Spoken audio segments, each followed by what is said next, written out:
Abra sua Bíblia no livro de Hebreus, capítulo 11.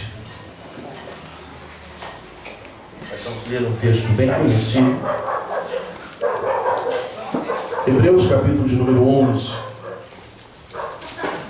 A partir do verso 1. E o texto vai dizer o seguinte: ora, a fé é a certeza das coisas que se esperam e a prova das coisas que não se veem. Foi por ela que os antigos alcançaram bom testemunho. Pela fé, entendemos que os mundos foram criados pela palavra de Deus, de maneira que o visível não foi feito do que se vê. Pela fé, Abel ofereceu a Deus um mais excelente sacrifício do que Caim, pelo qual alcançou o testemunho de que era justo, dando Deus testemunho das suas ofertas, e por meio dela, depois de morto, ainda fala. Pela fé, Enoque foi trasladado para não ver a morte. Não foi achado, porque Deus o trasladara, pois antes da sua trasladação, alcançou o testemunho de que agradara a Deus. Ora, sem fé é impossível agradar a Deus, porque é necessário que aquele que se aproxima de Deus creia que Ele existe e que é galardoador dos que o buscam. Glória a Deus. O chamado e a jornada do cristão e a vontade de ver. Hebreus capítulo 11, ele é caracterizado por ser a galeria dos heróis da fé. Quando você vê Hebreus capítulo 11, você vai ver a citação de vários personagens. E eu gostaria de falar de 7 aqui, para a gente entender essa questão da diferença que Deus quer que os homens de Deus tenham. E quando o escritor vai falar de Abel, você vai perceber que de Abel a referência é o seguinte: fez uma oferta agradável. Diferente de Caim, que ofereceu de qualquer jeito, porque o problema não era a oferta, o material em si, era como estava o coração daquele que estava ofertando. Então a primeira coisa que nós aprendemos para fazermos parte da galeria dos heróis da fé, que continua, e essa galeria vai ser finalizada na eternidade, ou seja, os vencedores, os heróis da fé vão entrar na eternidade com Deus. A primeira coisa que a gente precisa aprender é que Deus está olhando que tipo de oferta você apresenta ao Senhor. E aqui eu estou sendo muito abrangente, eu não quero especificar somente a questão financeira, mas muito mais do que isso. O que é que você tem ofertado ao Senhor na tua vida? O que é que você tem apresentado ao Senhor? O salmista vai dizer que darei eu ao Senhor por todos os benefícios que me tem feito. Quando você vai para Malaquias, o profeta é usado para questionar o povo de Israel que estava levando qualquer coisa para o Senhor. Deus está olhando o que estamos ofertando ao Senhor. E agora não é a oferta, é a sua vida. É como você tem disposto a tua vida na adoração ao Senhor. Porque a palavra de Deus também vai dizer que nós devemos oferecer o nosso corpo em sacrifício agradável ao Senhor. Quando nós olhamos adiante, outro personagem que está na galeria dos heróis da fé, Enoque, a companhia desejável. Enoque é o personagem que me encanta no Velho Testamento, porque lá no livro de Gênesis, se não me falha a memória, são 4 versículos que falam de Enoque. Fala do seu nascimento, de quem ele era filho, fala do fato de Enoque andar com Deus, e pelo fato de Enoque andar com Deus, Deus o toma para si. O que a palavra de Deus está deixando claro, que o escritor de Deus aos Hebreus está chamando a nossa atenção, é que Enoque era uma companhia tão desejável para o Senhor, que ele disse assim: eu não quero mais você aí, vem para cá. Será que nós somos esse tipo de companhia desejável? Será que Deus tem prazer de estar ao nosso lado? Será que nós somos pessoas que temos realmente buscado estar ao lado do Senhor? Porque essa questão é importante. Deus olha para Enoque e fala: olha, eu não quero mais você aí, eu quero você aqui comigo. E vai chegar aquele dia que Deus vai tomar a sua igreja para si, dizendo assim: eu não quero mais você, eu não quero mais a minha noiva aí, eu quero que a minha noiva venha para cá. O terceiro personagem na galeria dos heróis da fé é Noé. E Noé é um homem pronto ao chamado. Porque diante de uma geração corrupta, diante do mundo chafurdado na lama do pecado, Deus olha para Noé e vai chamar Noé e vai dizer o seguinte: olha, eu vou fazer algo e eu quero que você faça alguma coisa. E quando Deus anuncia o dilúvio, Deus manda Noé construir uma arca. Irmãos, a gente olha para a história de Noé e não entende o que Noé fez. Porque Noé não habitava à beira-mar. Noé não habitava numa região que tinha água para ele construir um barco. Então não é nem aqui em Caçapau, que ainda tem o Rio Paraíba. Imagina um lugar que não tem rio, lugar nenhum, e o camarada começa a construir uma biga de uma navegação, entendeu? Um barco imenso, que Noé levou aproximadamente 100 anos para construir, com seus filhos. E ele está construindo. Ele ouve o chamado e ele é pronto a atender o chamado. Ele vai construir, o tempo passa. E eu fico imaginando quanta gente olhando ele construindo aquilo ali, dizendo assim: esse cara está louco, está construindo um barco aqui, está esperando acontecer o quê? E nem chuva naquele tempo tinha. A Bíblia vai dizer que caiu uma garoa fina para regar a terra. Não havia chuva como nós conhecemos aqui. E o tempo vai passando e Noé continua respondendo a este chamado em prontidão. Ele não questiona, ele não é letárgico, ele se lança a fazer aquilo que Deus chamou a fazer. Será que nós temos sido prontos ao chamado do Senhor? Deus tem chamado cada um de nós. Estamos prontos? Quando Deus chama, a gente responde positivamente? Ou a gente é letárgico, ou a gente vai questionar, ou a gente vai olhar para o outro, vai colocar obstáculos, dificuldade, e não vai atender e corresponder ao chamado do Senhor. Para fazer parte da galeria dos heróis da fé, Noé faz parte porque ele era pronto ao seu chamado. E quando nós olhamos para o personagem seguinte, nós vamos falar de Abraão. E Abraão é chamado nas Escrituras como amigo de Deus. E você sabe por que ele foi chamado de amigo?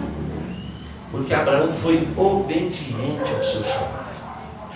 Quando Deus chama ele e fala o seguinte: ó, sai da tua terra e da tua parentela e vai para o lugar que eu vou te mostrar.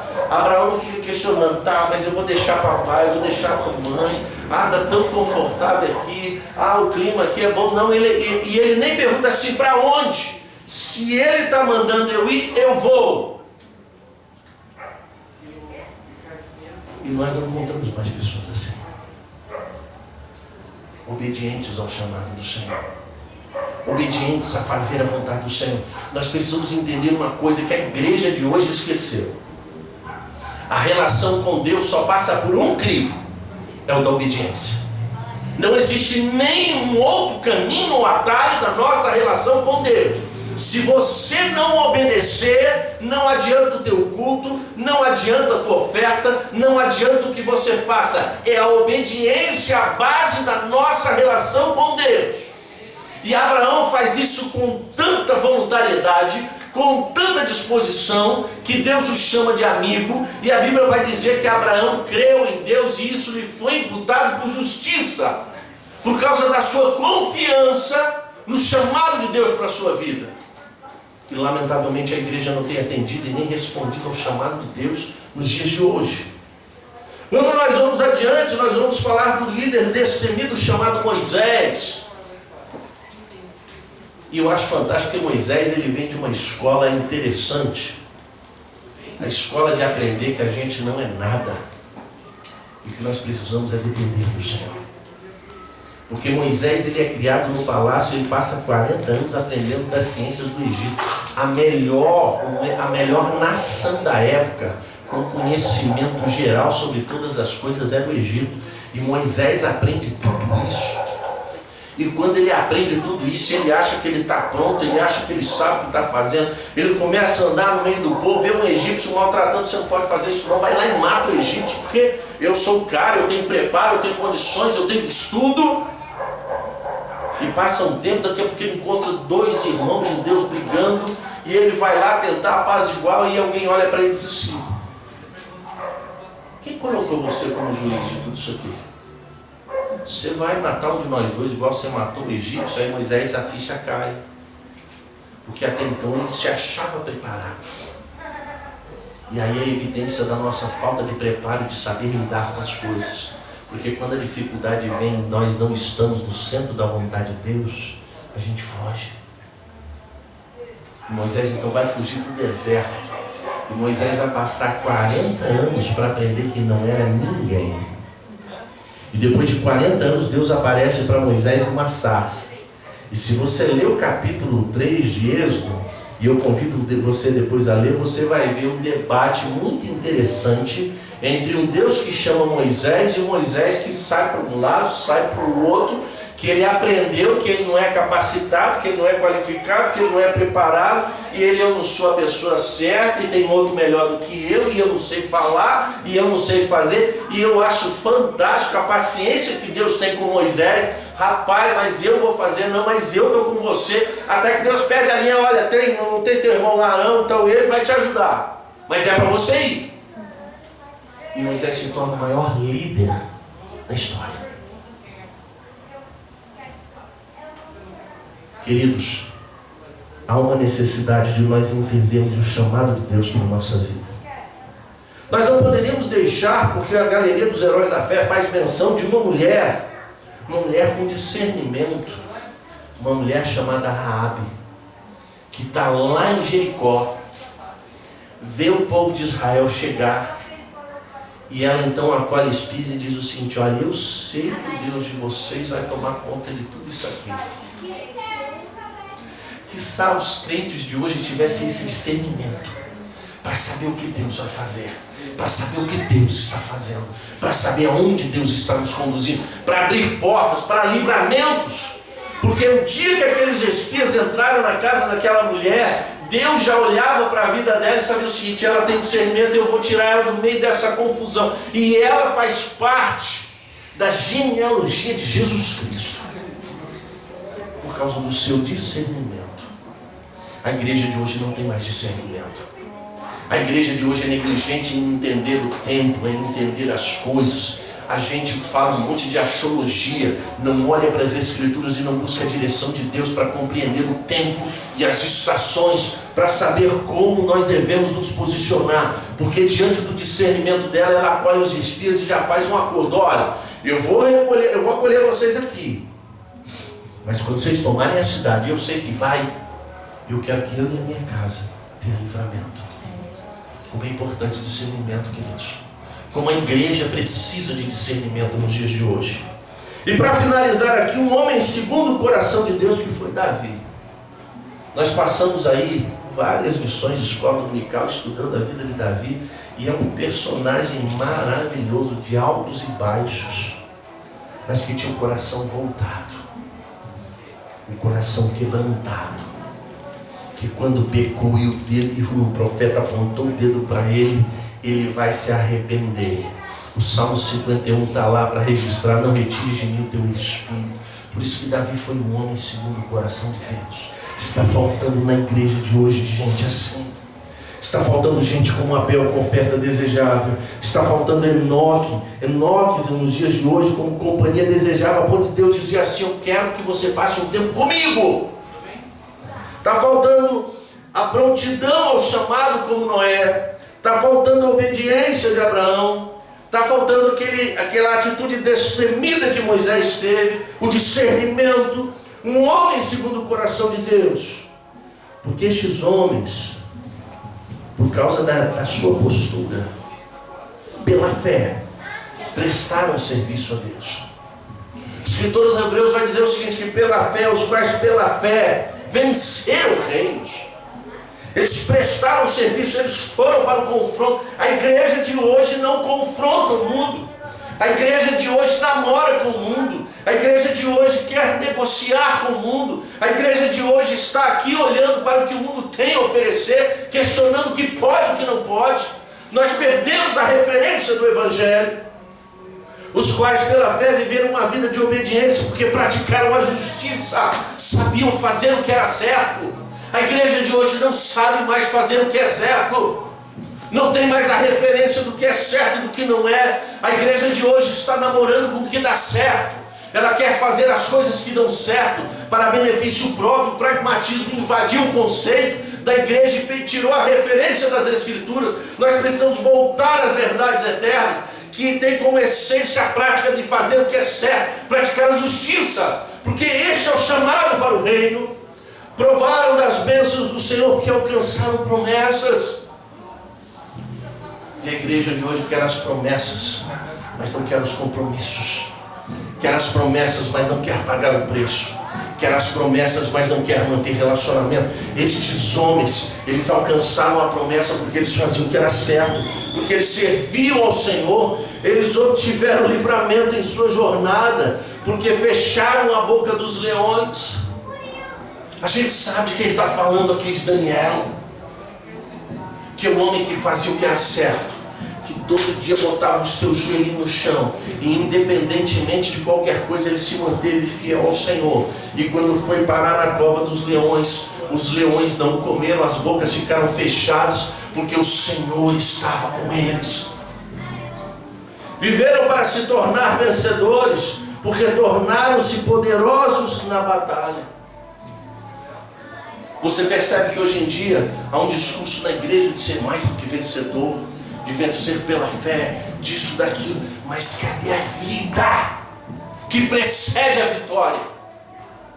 Cadê o compromisso com Deus que precede a vitória? Cadê o envolvimento no reino que precede a vitória? Porque estes homens estavam encharcados, chafurdados do reino, comprometidos com Deus, e eles estavam dispostos a tudo. Por isso tornaram-se poderosos na batalha. Não é gente letárgica, gente indisposta, gente sem comprometimento, sem envolvimento, gente que por qualquer coisa retrocede, recua, se acovarda. A igreja de hoje tem sido uma igreja letárgica exatamente, e quer ser vitoriosa, sem viver o evangelho na sua prática. Foram ousados e corajosos porque puseram em fuga exércitos de estrangeiros. A igreja de hoje tem medo de confronto com o inimigo. Eu já vivenciei cena que quando o povo vê um demoniado, começa todo mundo a recuar. Jesus, o sangue de Jesus tem poder, mas é para trás. O sangue de Jesus tem poder, não é para ir para frente, não para expulsar, é para ir para trás.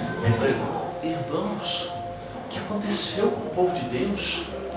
O que aconteceu com esse apoderamento que Deus dá ao seu servo, que a gente vê nas Escrituras e que nós não vemos mais no nosso tempo? Você sabe por quê? Qual é o grande problema da igreja? É que não estão dispostos a pagar o preço para estar nessa galeria. Porque nós falamos de coisas benéficas, mas o preço que eles pagaram foi o sofrimento. Ah, pastor, vamos parar por aí. Olha o que a Escritura dos Hebreus vai dizer. Uns foram torturados, não aceitando o seu livramento para alcançar superior ressurreição. Você sabe o que o escritor está querendo dizer aqui? Que diante da possibilidade de ser solto, diante da possibilidade de não ser torturado, eles olharam assim: era o meu Deus, vale a pena, meu Jesus, eu não negocio a minha salvação. Uma igreja, um povo que estava comprometido com o reino até o fim. E nós recuamos por muito menos. Nós recuamos pela crise. Gente fica triste e quer parar de ir na igreja. Ah, o irmão me magoou, então eu estou triste, agora eu não vou mais. O que aconteceu com a igreja? O preço que eles pagaram foi privação. Experimentaram escárnios e açoites e até algemas e prisões. Nós vivemos num país onde nós temos liberdade para proclamar o Evangelho.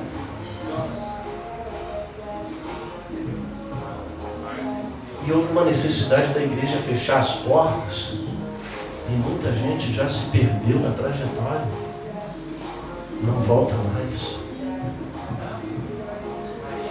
A igreja de hoje não está disposta a pagar o preço porque eles sofreram perseguição, foram apedrejados, foram tentados, cerrados pelo meio, foram mortos ao fim da espada. Gente que estava abraçando o reino com todas as forças e não estava disposto a recuar nem retroceder. Eu quero que você entenda que o céu está sendo preparado para gente assim. O céu não está sendo preparado para covardes, para medrosos, para gente cheia de milindres, usando a expressão que muito se usa hoje, cheio de mimimi. Hoje de manhã eu estava dizendo na escola dominical que a gente não pode mais denunciar o pecado. Se você fala que alguma coisa está errada, alguém já disse: você está me julgando. Quem colocou você nessa cadeira? Eu quero dizer para você que os profetas do Velho Testamento, os apóstolos, eles vinham com a verdade eterna, denunciando o que estava errado. Não era julgamento não, eles só estavam denunciando. O juízo vinha atrás. Quando não havia arrependimento, quando não havia quebrantamento, Deus vinha para tratar da desobediência, da dureza de coração, da indiferença com o Evangelho, com o Senhor do reino. O preço que pagaram é que eles eram estranhos ao mundo. Andaram vestidos de peles de ovelhas e de cabras, necessitados, aflitos e maltratados. A igreja de hoje, ela anda alinhada, de salto alto, bem vestida. Você sabia que existem igrejas que as pessoas não visitam porque sentem vergonha de entrar lá? Porque o povo anda tão bem arrumado que as pessoas não se sentem à vontade de estar junto. Aí a gente consegue entender porque igrejas menores, sem tanto luxo, sem tanta beleza, acaba entrando pessoas porque se identificam com a simplicidade que a igreja perdeu. Estes homens eram estranhos ao mundo. Nós nos tornamos comuns ao mundo. O mundo já não sabe distinguir mais quem é quem. E eu não estou falando de vestimenta, se é calça, se é saia, se tem brinco, se não é. Não se trata disso. Se trata de uma postura, de um comportamento que evidencia a diferença do mundo para quem vive no Evangelho. As verdades que ele prega, aquilo que ele faz, a ética que ele tem. Tudo isso faz-nos diferentes e estranhos ao mundo. Mas a igreja já não é mais estranha, já não tem mais relevância. O seu discurso não tem credibilidade, porque é escândalo em cima de escândalo, denunciando, e as pessoas vêm estar lá: olha, era crente, era isso, era aquilo. A igreja não se destaca mais por ser relevante, por trazer uma mensagem diferente. É mais do mesmo. E não convence as pessoas, e não pode convencer, porque não há verdade no seu discurso, porque não há verdade na sua prática.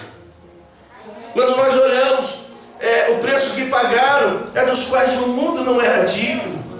O escritor aos Hebreus vai dizer o seguinte: eram errantes pelo deserto e montes, e pelas covas e cavernas da terra. Era gente que não se misturava com o mundo, não se contaminava. A igreja de hoje está chafurdada das coisas do mundo, de todas as suas formas e práticas. Eu tenho dito, eu já conversei com algumas pessoas, eu disse: você sabe qual é a diferença da igreja de hoje para antigamente? É que a igreja de antigamente, a pergunta era assim: o que eu posso abrir mão para agradar o meu Deus? O discurso da igreja de hoje é diferente. Qual é o problema que tem em fazer isso? Não tem mais a ver com agradar ao Senhor. Tem a ver com você querer fazer. Já não é mais importante. O que você não quer você quer ter a noção de que o que você fizer não vai desagradar ao Senhor. Não é nem de agradar mais, é só não desagradar. E estes homens estavam dispostos a tudo. O que nós aprendemos aqui? É que a fé é a ferramenta usada para salvar, mas também é para toda a vida na jornada dos homens de Deus. Porque a Bíblia vai dizer que sem fé é impossível. E eu quero que você entenda uma coisa. importante. Se você não confia em Deus, você não está indo para o céu. Se você não descansa no Deus que te guarda, que te segura, que te sustenta, que te conduz e que está te levando para o céu, você não está indo para o céu. Porque a fé é necessária para a salvação. Porque a fé vem pelo ouvir e ouvir a palavra de Deus. Então quando você ouve a palavra, a fé desabrocha e você crê. Mas uma vez que você crê, agora você não precisa mais de fé, agora que você vai precisar dela. Para todo dia você descansar num Deus que não te deixa só e está te preparando para ir morar no céu. Nós não podemos esquecer dessa premissa. Segundo aprendizado, a vida dos homens de Deus só é possível mediante intimidade com Ele. A palavra de Deus, o escritor aos Hebreus vai dizer: é necessário que aquele que se aproxima de Deus. Querido, tem gente que não está nem longe de Deus, que dirá perto. Tem gente que não lembra nem quando foi a última vez que dobrou o joelho e passou 5 minutos falando com Deus. Tem gente que não lembra nem quando foi a última vez que leu um capítulo inteiro da Bíblia.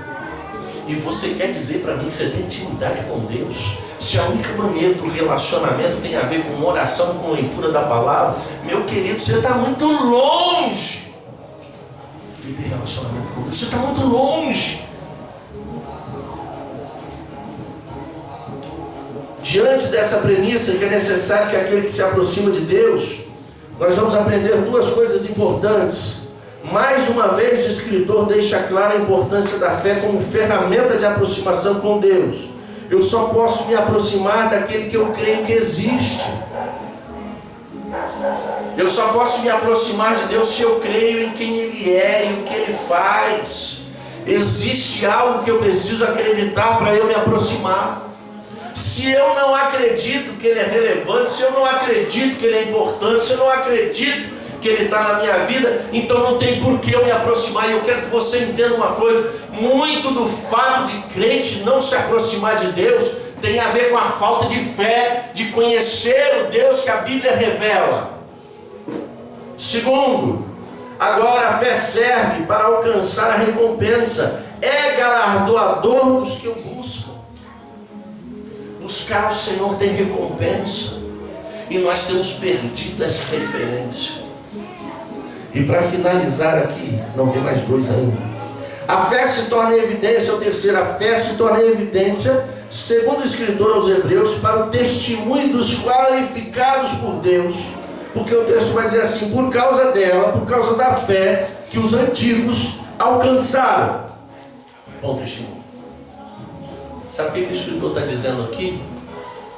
Que por causa da fé desses homens, Deus estava validando a vida deles. E aí eu quero inquietar a sua mente e o seu coração nessa noite. Hoje,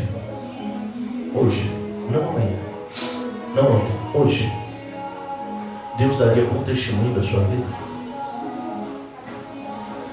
Não vou nem dizer da sua vida até hoje. Vamos restringir para dar uma chance melhor. Esta semana que passou, Deus diria que daria bom testemunho da sua vida?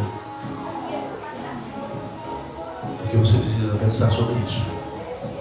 Seriamente. Porque o fato de Deus dar bom testemunho destes homens, eles tinham galardão. O céu estava esperando por eles. E eles não sabiam de que eles fariam parte dessa galeria. Davi viveu muitos anos antes das coisas acontecerem. Deus estava usando o escritor aos Hebreus para validar o testemunho de algumas pessoas que viveram.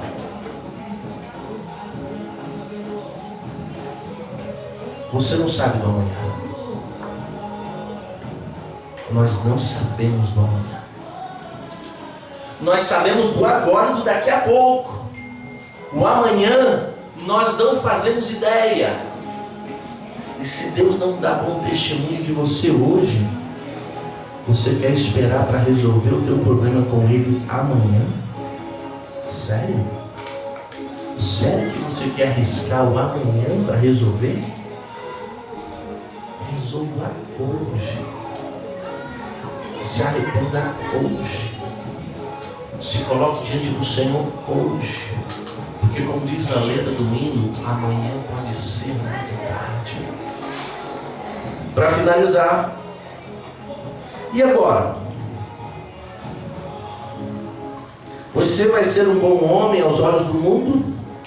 Ou vai ser mais um na galeria dos heróis da fé? Eu quero finalizar contando aqui um texto que eu li. Terminei de ler um livro essa semana. E este livro, ele relatou uma história muito interessante. Que um determinado padre, ele estava lá no... Como é que é o nome do estudo? Onde ele fica? Do seminário. E ele entrou em crise. Eu não sei se eu tenho chamado, eu não sei se eu tenho vocação para isso, não sei se é isso que eu quero. E ele entrou em crise. E o diretor do seminário abriu as portas para ele sair e dar um tempo para ele pensar. Então ele entrou dentro de uma igreja. E era uma igreja católica, tá? Ele entrou dentro da igreja católica. E quando ele chegou lá, estava tendo o momento do confessionário.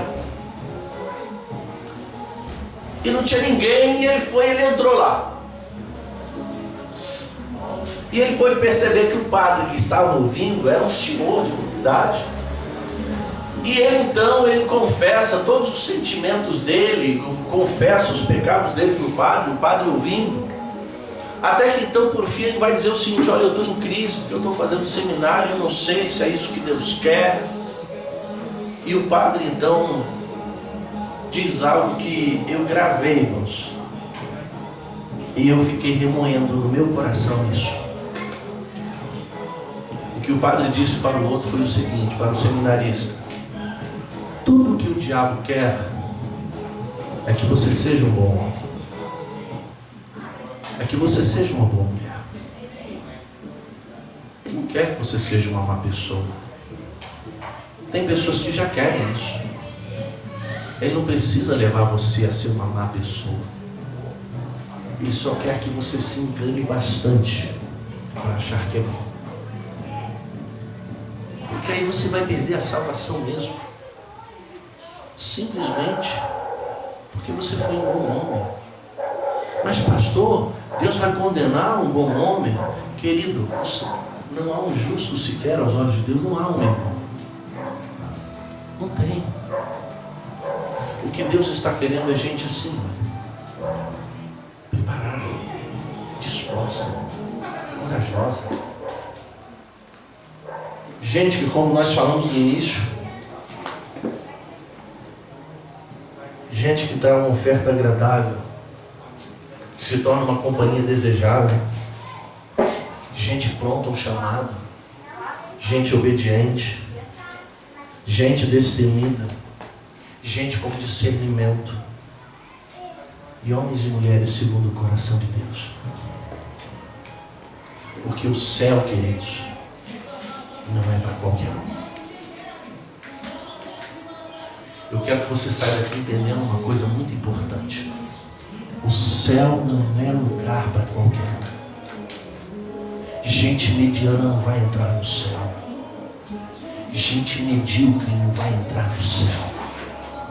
Crente pequeno, covarde, crente sem motivação, sem envolvimento, sem compromisso, não vai entrar no céu. Porque o céu não vai ser lugar para qualquer um. Você acha que Deus vai levar qualquer um? Eu olho para as Escrituras e eu só vejo gente que fez a diferença no mundo, Deus. Quando eu olho para a história da igreja, está repleta de gente assim. Pastor, como é que você sabe? Porque para a gente fazer a diferença, impactar o mundo, a gente não precisa ser conhecido. Deus precisa nos conhecer. Porque a grande diferença não é... Porque a gente criou um conceito nos dias de hoje, que os homens que realmente, os grandes homens de Deus, são aqueles que estão na mídia, são aqueles que estão diante de multidões, são aqueles que por onde passam as coisas... Não, meu querido. Isso é o nosso olhar humano querendo identificar aquelas pessoas que realmente Deus tem algo na vida deles. Sabe qual é o olhar de Deus? É quando você é sal, onde você está salgando o teu ambiente. Quando você é luz iluminando a tua casa. Quando você é sal que salga o teu trabalho, a tal ponto que as pessoas começam a ser contagiadas e salgadas pelo Evangelho vivo, do qual Cristo evidencia na sua vida. Quando você se torna luz, que não importa as trevas que você se encontra, quando você chega, o ambiente fica iluminado, porque Cristo vive em você. Isso é o Evangelho de Jesus Cristo, essa é a essência, essa é a proposta do reino, e nós perdemos essa referência. A igreja de hoje é uma igreja covarde, que não se torna relevante na sociedade, não evidencia absolutamente nada. Jesus não é demonstrado na nossa vida. E o Senhor nos convida a acordar, a despertar. Eu já contei isso algumas vezes e eu não canso de contar. E é exatamente a história de um padre. Falando de padre hoje, né? De um padre viveu na França, numa cidadezinha do interior. Ele passou 40 anos cuidando daquela comunidade. No fundo da casa dele tinha um terreno, e ele cultivava plantas ali, verduras, e quando elas estavam prontas ele saía doando para quem precisava. E ele visitava os doentes, e ele falava de Jesus para as pessoas. Nunca você vai ouvir o nome dele, porque eu nem lembro mais, mas Deus viu. Eu quero que você entenda uma coisa.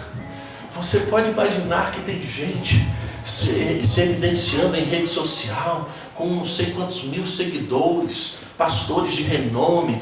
Tudo isso não são gente que Deus chama, mas você precisa ser relevante aonde você está, porque Deus te chamou para fazer parte dos heróis da fé, na tua cidade, no bairro, na rua onde você mora, no ambiente que você trabalha. É neste lugar. Não precisa o mundo conhecer. Talvez o mundo não vá ouvir falar de mim, talvez o mundo não vá ouvir falar de você, mas não é o mundo que te leva para o céu. É o Senhor que te conhece, conhece o teu coração, sabe que você tem uma mente renovada, sabe que você é obediente, sabe que você faz o que é certo, sabe que você está pronto para o serviço, sabe que você é destemido para encarar as dificuldades, sabe que você está disposto a pagar o preço, e por causa disso Deus deseja você perto dele, e quando chegar aquele dia ele vai te tomar para estar com ele. Esse é o chamado da igreja. Você está pronto? Porque as comodidades têm feito a gente ficar muito convenientemente acomodado, descansado. Basta qualquer coisa para nossa indisposição, para nossa indiferença. Deus está olhando para a minha vida e para a sua, e Deus quer mais do que essa postura acomodada que a gente tem tido. Deus quer um povo desperto, pronto, presente, para que Ele possa trabalhar na minha vida e na sua. O Senhor nos convida a isso. Você está disposto? Porque a pergunta que vai finalizar: será que nós vamos ser somente mais um bom crente? Gente mediana, que vai uma vez por semana na igreja, quando vai. Isso quando o tempo não está frio. Isso quando eu não estou indisposto, quando eu não estou com má vontade, quando eu estou cansado. Porque quando eu olho para esses homens, eles estavam dispostos a tudo por causa do Senhor.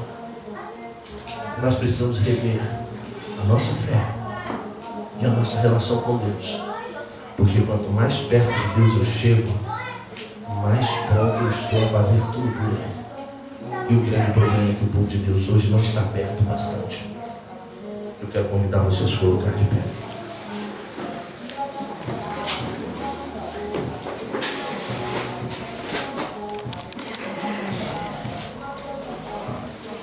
Eu disse que hoje você seria desafiado. O Senhor está te desafiando para você deixar de ser um crente mediano, para ser um crente comprometido com o Rei, para ser sal e luz, para fazer parte da galeria dos heróis que vão morar no céu. Porque os salvos em Jesus Cristo, meus queridos, são odiados no mundo, mas amados por Deus. E por ser amados por Deus, eles confrontam o mundo, eles não gostam de estar no mundo, não aceitam as propostas do mundo, pelo contrário, eles fazem o que é certo e vivem para obedecer ao Senhor. Eu quero orar com você nessa noite. E eu queria que você com Deus. Porque quando Deus me deu essa palavra na sexta-feira, Deus me fez pensar no texto e eu comecei a pensar. Então, hoje de manhã eu sentei, me debrucei sobre as Escrituras depois da escola dominical e eu comecei a elaborar este esboço. E como Deus falou no meu coração. Deus está chamando uma igreja para ser noiva. Eu tenho certeza que você já foi em vários casamentos. Mas em todos os casamentos que você foi, o noivo podia ser lindo e maravilhoso. Mas é noivo. Os padrinhos podiam todos vir alinhados, com vestidos bonitos, combinando, a igreja podia estar bonita. Mas na hora que a noiva chega na porta, não é assim? Sempre foi assim. Olha que linda! A noiva de Jesus Cristo é para ser assim, santa, revestida da beleza do Espírito Santo, cheia do brilho de Cristo, com os passos de quem está indo encontrar com um noivo chamado Jesus. E Jesus está quase chamando a sua noiva. E você precisa se decidir se você vai fazer parte dela ou não. Feche os teus olhos, vamos orar. Pai, em nome de Jesus, a tua palavra não volta vazia. E Senhor, eu sei como as pessoas às vezes gostariam de ouvir promessas e bênçãos. Tu sabes como eu gosto de pregar coisas assim. Mas o Senhor tem quietado minha alma. Porque a tua noiva não está preparada. A tua noiva tem estado manchada, preguiçosa, indisposta, cheia de justificativas. E hoje o Senhor dá um chacoalhão para que se despertem como noiva, que tem um compromisso de noiva com o seu noivo, que voltem a olhar para Ele com amor, que voltem a se dedicar a Ele com amor, que se prostre diante dEle, porque o Senhor está voltando.